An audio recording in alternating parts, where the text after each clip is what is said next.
আসসালামু আলাইকুম প্রিয় দর্শক বন্ধুরা, আবারও চলে আসলাম আরেকটি নতুন গল্প নিয়ে আপনাদের মাঝে। তো আজকের গল্পটা আমারই জীবনের একটি বাস্তব অংশ। আজকের গল্পের নাম আল্লাহকে সন্তুষ্টি করে সাজা পেলাম। তো চলুন গল্পটি শুনে আসি।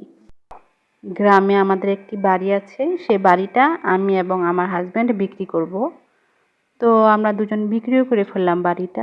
টাকাটা আমার নামে একটি সেভিংস অ্যাকাউন্ট রয়েছে, সেই অ্যাকাউন্টে রেখে দিলাম। মাঝে মাঝে বাড়ি বিক্রয়ের টাকা থেকে কিছু কিছু টাকা আমরা খরচ করি। তো একদিন ব্যাংকে যাই কিছু টাকা ওঠানোর জন্য। তো ওখানে তো লাইনে দাঁড়িয়ে আছি, টাকা ওঠাবো। আমার এই সামনে 4-5 জনের আগে একজন বৃদ্ধ মহিলা দাঁড়িয়েছে লাইনে, ওনার দিকে আমার চোখ পড়লো। বৃদ্ধ মহিলাটাকে এর আগে কখনো দেখিনি, অর্থাৎ চিনি না। যাই হোক, দেখলাম যে বৃদ্ধ মহিলাটা টাকাটা উঠিয়ে নিয়ে সে টাকার দিকে তাকিয়ে এমনিতে দুর্বল মানুষ যেন আরো দুর্বল হয়ে পড়েছে। খুব ধীরে ধীরে আস্তে হেঁটে হেঁটে উনি সোফায়, পাশে তো সোফা এবং চেয়ার বেছানো বসার জন্য, সোফায় গিয়ে বসলেন এবং টাকাটার দিকে তাকিয়ে মাথা নিচু করে ঝিম মেরে বসে আছে।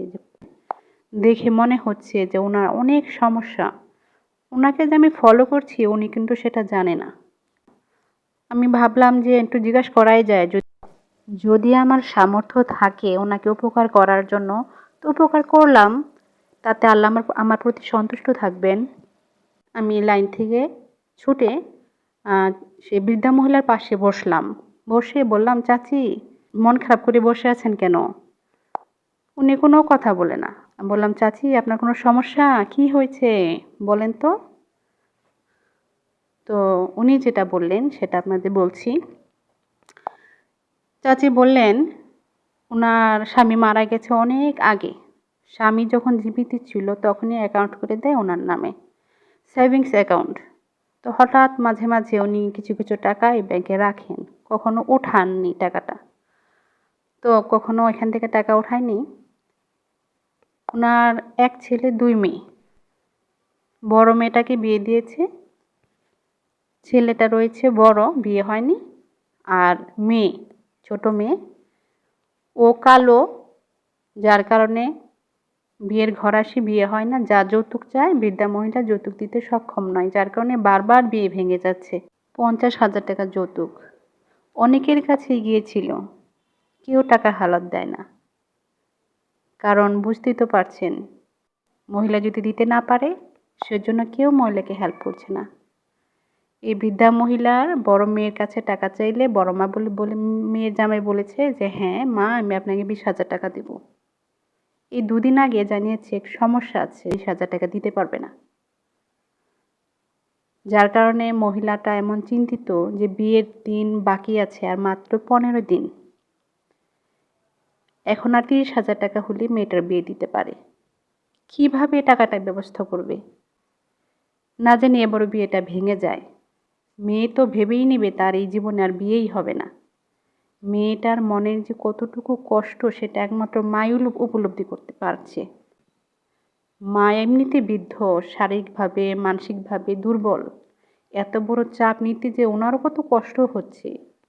ওনার মেয়ে এবং ওনার মনের যে ভয়ঙ্কর কষ্টের পরিস্থিতি সেটা আমি উপলব্ধি করতে পেরে আমারও এমন কষ্ট লাগছে। আমার মনে হচ্ছে যে সমস্যাটা ওনার না, আমার মেয়ের বিয়ে হচ্ছে না। মানে এমন কষ্ট লাগছে আমার কাছে। কষ্ট লাঘবের জন্য আমার চেষ্টা, মানে অন্তরের জ্বালা কমানোর জন্য আমার চেষ্টা করার ইচ্ছা আসলো।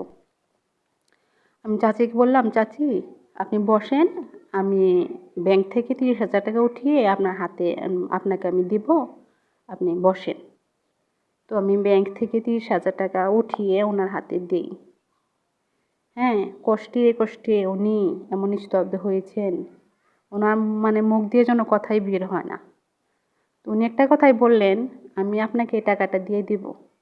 বললাম, না না চাচি, আপনাকে এই টাকাটা দিতে হবে না, হ্যাঁ আমি আপনাকে এমনিতেই দিছি। এরপর চাচি আমি যার যার বাসায় চলে আসি। এর প্রায় 1 বছর পর, আপনাদের তো বলাই হয়নি, আমার 2টি মিষ্টি মেয়ে রয়েছে, মানে গুণে ভরপুর 2টি মেয়ে।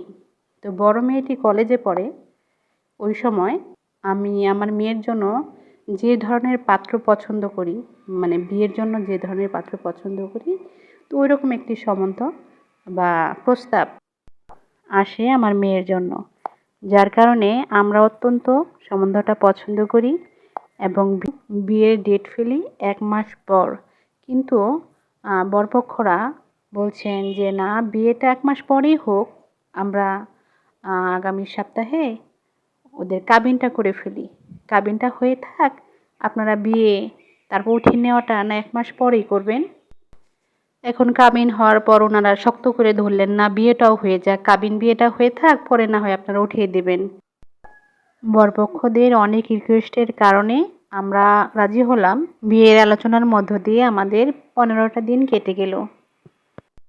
মেয়ে উঠিয়ে দেওয়ার অনুষ্ঠানের টোটাল কত খরচ, কত হতে পারে তার একটা আইডিয়াটাও নিয়ে নিলাম।